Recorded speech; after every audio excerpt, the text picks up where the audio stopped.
Just 2 days away from this year's Boston Marathon, and one New York area woman in particular plans to be back out on that race course. Her first marathon attempt actually was thwarted by Hurricane Sandy, then came last year's bombings. So I was really excited. This was going to be my marathon finish, and all of a sudden, all of the runners were just stopped by a police barricade. Renee Pompei-Reynolds was just half a mile away from completing her first marathon when in an instant, everything changed. All of the spectators around cheering us on said that there had been explosions near the finish line. So we thought maybe it had been an electrical explosion because Boston had had a big electrical explosion downtown. So for, I would say, like a good 15 minutes, we thought maybe we'd be able to finish. But word soon spread that 2 bombs exploded in the same area where Renee's husband and sister were waiting. You're at the height of exhaustion and excited about to be finishing your marathon, and to know that your loved ones might be in danger was very traumatic. With phone lines jammed, the three tried desperately to get a hold of each other, to no avail. Hi, sweetheart, it's me. I'm at the corner of Boylston and Hannaford.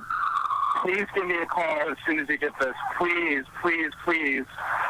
I love you. Please give me a call. Spectators were leaning over the grails and handing people their cell phones. This one girl gave me her coat. You could really sense the city come together. Eventually, Renee found her sister and husband both unharmed. Looking back, she says she's still filled with emotion. I feel really angry that race was taken away from so many people, that day that's supposed to be a happy day celebrating the human spirit was turned into a day of tragedy. Still, Renee returned to New York last fall and finally completed her first marathon. And it is the most incredible experience.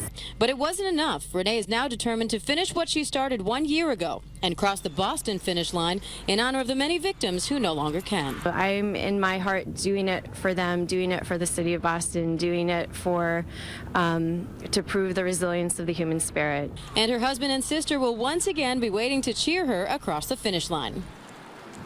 This year's Boston Marathon is set for Monday. And imagine the determination to train for a full marathon, have it canceled by Sandy, train again, get stopped a half-mile away, and then go through it all over again. She also trained through injuries and through the winter, determined to get across the finish line this time around. Well, good luck to her, and so grateful that she and her sister and her husband were all okay in that.